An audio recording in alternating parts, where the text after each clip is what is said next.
भाई जो गुरु बचन पे डट गे, कट गे फंद 84 के, कट गे फंद 84 के, कट गे फंद 84। आज तक ये काल का जाल इस पृथ्वी पर कोई आचार्य शंकराचार्य समझा नहीं पाया, क्योंकि वे खुद काल के जाल में। इस काल के जाल को तो वही आकर समझाता है जो खुद काल के जाल से बाहर है। और ये सत्य पुरुष के स्वामी सतगुरु रामपाल जी, आप और हम जीव आत्माओं पर दया करते हुए, मेहर करते हुए, आप और हमारे आत्म कल्याण के लिए, हमारे भले के लिए धरती पे प्रकट हुए हैं।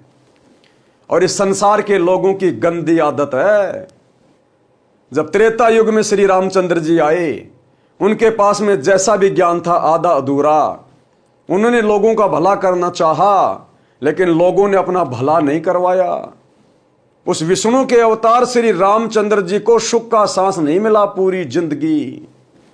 जब उसके राज्य करने का समय आया, राजा बनने का समय आया, तो काल ने उसको 14 साल का वनवास दिलवा दिया।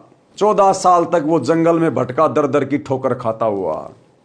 कैसे रहा होगा, क्या खाया होगा, गर्मी सर्दी बरसात, कैसे उसने समय काटा होगा। जंगल में उसकी औरत को रावण उठा ले गया। अपनी औरत को लाने के लिए ना जाने कितने लोग उसने मरवा दिए। वापस अपनी औरत को लाया। थोड़े दिनों बाद में एक धोबी के व्यंग करने पर वापस अपनी गर्भवती औरत को जंगल में निकाल दिया। जंगल में ही सीता को पुत्र प्राप्त हुआ। और अंत में श्री रामचंद्र जी ने अपने सगे भाई लक्ष्मण को दुर्वासा ऋषि के श्राप के कारण मृत्यु दंड की सजा सुनानी पड़ी, मृत्यु दंड की सजा। और अंत में श्री रामचंद्र जी ने अपने सगे भाई लक्ष्मण को मृत्यु दंड की सजा सुनानी पड़ी, मृत्यु दंड की। तो जो व्यक्ति अपनी औरत से दूर, वो कभी सुखी नहीं हो सकता। जो व्यक्ति अपने बच्चों से दूर, कभी सुखी नहीं हो सकता। जो अपने भाई को मृत्यु दंड की सजा सुना दे, वो शौपन में सुखी नहीं हो सकता। और हम सब जानते हैं अंत में श्री रामचंद्र जी ने दुखी होकर, उसका जीवन नरक बन गया था। अंत में दुखी होकर उसने सरयू नदी में छलांग मार के आत्महत्या की, जिसको शास्त्रीय भाषा में जल समाधि लेना कहते हैं। जल समाधि का मतलब डूब के मरना।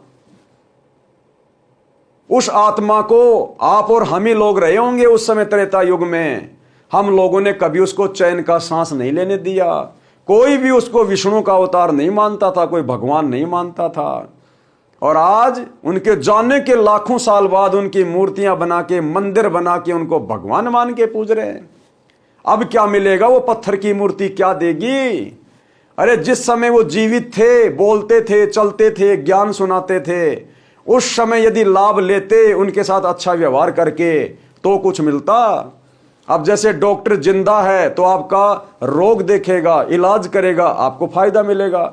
अब डॉक्टर के मरने के बाद उसकी मूर्ति के आगे जाकर हाथ जोड़ने से आपका रोग ठीक नहीं हो सकता। ऐसे द्वापर युग में श्री कृष्ण जी आए। जन्म जेल में हुआ, जन्म लेते ही मामा उसका दुश्मन बन गया। कभी कंस मारने आ रहा है, कभी चाणोर, कभी केसी, कभी जरासिंध, कभी पूतना।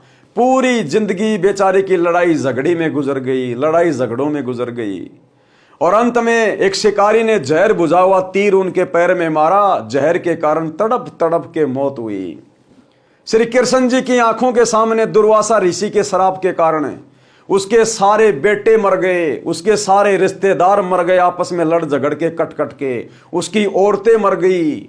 अब जिस आदमी के सामने उसका रिश्तेदार, उसका पूरा खानदान, बेटा बेटी, पत्नियां खत्म हो जाएं, क्या वो आदमी कभी सौपन में सुखी हो सकता है? उस समय उसको किसी ने भगवान नहीं माना, उसके साथ लड़ाई झगड़ा करते रहे, और आज उसके मंदिर बना के पूज रहे हैं। क्या मिलेगा? तो इतिहास से शिक्षा लेनी चाहिए। आज महापुरुष जिंदा है, मूर्ति नहीं है, फोटो नहीं है। साक्षात जिंदा सतगुरु धरती पे प्रकट है। सृष्टि का सर्वश्रेष्ठ अनमोल ज्ञान लेके प्रकट हुआ है। चरणों में गिर जाओ, नाक रगड़ लो। यही है वो सारी सृष्टि का मुक्तिदाता, जगत का तारणहार। भगवान आएगा तो सींग लगा के नहीं आएगा, पूंछ लगा के नहीं आएगा। राम कृष्ण को हम भगवान मानते हैं, वो कोई सींग लगा के नहीं आए थे।